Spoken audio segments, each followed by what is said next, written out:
Hello বন্ধুরা, বিকালে খাওয়ার জন্য দারুণ স্বাদের একটা স্ন্যাক্সের রেসিপি নিয়ে আজকে আমি আপনাদের সামনে হাজির হয়েছি। আর এই স্ন্যাক্সের রেসিপিটা তৈরি করার জন্য প্রথমে আমি একটা পুর তৈরি করে নেব। তার জন্য ফ্রাই প্যান বসিয়ে দিচ্ছি, এর মধ্যে দিয়ে দিলাম একটু রিফাইন তেল। একটা মিডিয়াম সাইজের পেঁয়াজ কুচিয়ে নিয়েছিলাম, পেঁয়াজটাকে প্রথমে একটু ভাজা করে নেব।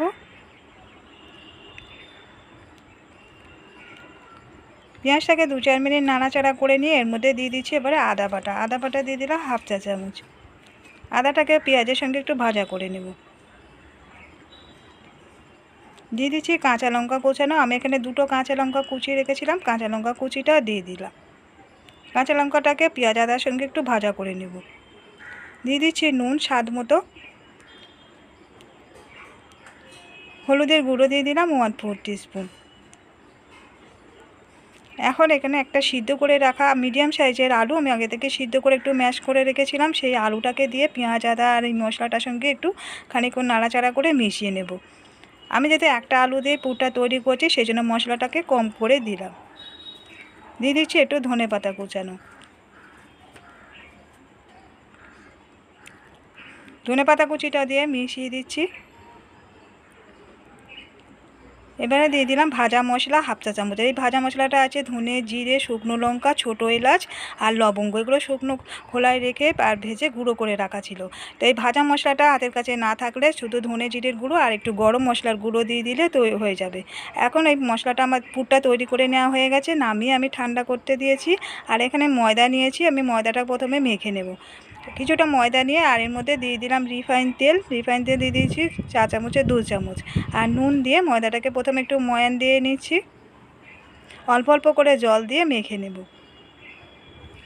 আর এমনি নর্মাল জল দিয়ে আমি ময়দাটা মেখে নিচ্ছি।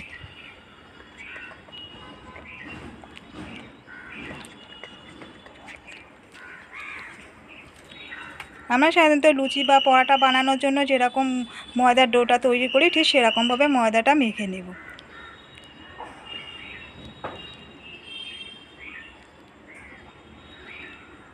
ময়দাটা মাখা হয়ে গেছে, এখন ঢাকা দিয়ে এটাকে আমি 5 মিনিট রেস্টে রেখে দেব। ফিরে আসছি 5 মিনিট পরে। এখন এবারে এই লেচিটা থেকে আর আমি দুটো ময়দা যে ডোটা ছিল ডোটা থেকে আমি 2টো লেচি কেটে নেব। আর এটাকে আরও একবার মেখে নিচ্ছি। 2টো বড় বড় সাইজের লেচি কেটে নিয়েছি। এবারে একটা লেচি নিয়ে পিড়ে বেলুনের উপরে রেখে প্রথমে বেলনি দিয়ে বেলে নিচ্ছি। পাতলা একটা রুটির মতন করে বেলে নেব। বন্ধুরা, আজকের ভিডিওটা ভালো লেগে থাকলে একটা লাইক দিয়ে দেওয়ার রিকোয়েস্ট রইল।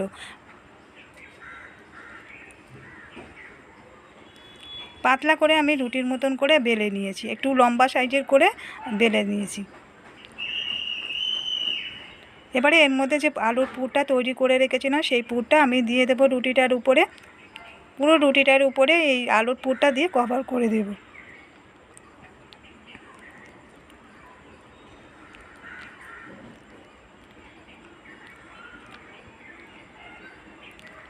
পুরটা দিয়ে পুরোটা দেওয়া হয়ে গেছে।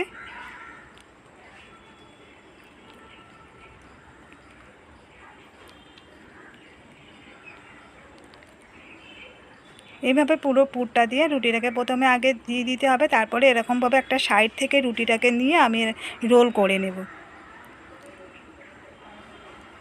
এরকমভাবে আস্তে আস্তে প্রথমে রুটিটাকে রোল করে নিতে হবে। আর ধারে যে অংশটা আছে এটাকে একটু চেপে চেপে দিতে হবে হাত দিয়ে, যাতে করে এগুলো ফুলে না যায়। ভালো করে চেপে চেপে দিয়েছি। এবারে একটা ছুরির সাহায্যে এগুলোকে রোল করে কেটে নেব। একটু মোটা মোটা করে আমি কেটে নিচ্ছি ছুরির সাহায্যে। আপনারা এটা দেখে বুঝতে পারবেন আমি কতটা চওড়া করে কাটছি। প্রথমে সবগুলো আগে কেটে নেব। কাটার সময় একটু সাবধানে বা আস্তে আস্তে কাটতে হবে, যাতে করে না এগুলো পুরটা বেরিয়ে না যায়।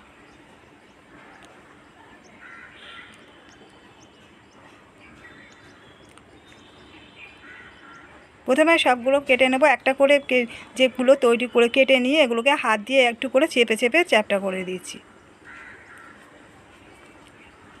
সবগুলো আমার কেটে নেওয়া হয়ে গেছে। এবারে এগুলো ভাজতে চলে যাব। ভাজার জন্য আমি একটা বাটির মধ্যে একটা ডিম ভেঙে রেখে দিয়েছিলাম, এর মধ্যে দিয়ে দিয়েছি সামান্য একটু নুন। এবারে নুনটা দিয়ে ডিমটাকে প্রথমে খুব ভালো করে ফেটিয়ে নিচ্ছি। আমি এটা ডিম দিয়ে ভাজা করব। আপনারা ডিমটা খেতে পছন্দ না করলে, ডিম দিয়ে না ভাজতে চাইলে সেক্ষেত্রে বেসন আর চালের গুঁড়ো, একটু নুন, লঙ্কার গুঁড়ো দিয়ে এটাকে ভালো করে ফেটিয়ে নিয়ে সেই বেসনের ব্যাটারের মধ্যে ডুবিয়েও ভেজে নিতে পারেন। এভাবে একটা করে চপ নিয়ে ডিমের গোটা ব্যাটারের মধ্যে ডুবিয়ে আর তেলের মধ্যে দিয়ে ভাজা করে নেব। গ্যাসের ফ্লেমটা লোতে রেখে ভাজতে হবে।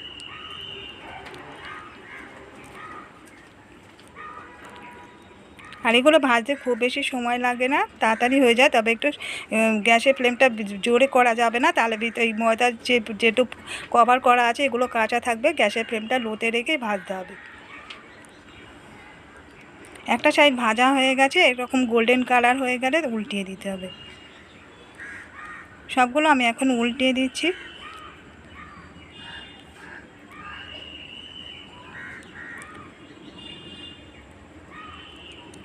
অপোজিটটাও একই রকমভাবে ভাজা করে নেব। এই নাস্তাগুলো আমার ভাজা হয়ে গেছে, এখন আমি উঠিয়ে নিচ্ছি। বাকিগুলো একই রকমভাবে ভাজা করে নেব।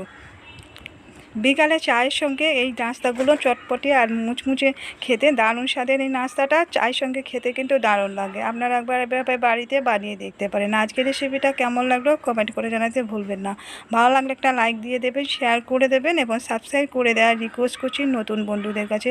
যারা আজকের ভিডিওটা প্রথম দেখছেন তাদের কাছে রিকোয়েস্ট করছি প্লিজ আমাদের চ্যানেলটিকে সাবস্ক্রাইব করে দেওয়ার জন্য পাশে থাকা বেল বটনটিকে অন করে রাখবেন। যখনই নতুন ভিডিও আপলোড করব নোটিফিকেশনে আপনাদের কাছে পৌঁছে যাবে। আজকের মতো বিদায় নিচ্ছি, ফিরে আসছি আবার নতুন কোনো রেসিপি নিয়ে।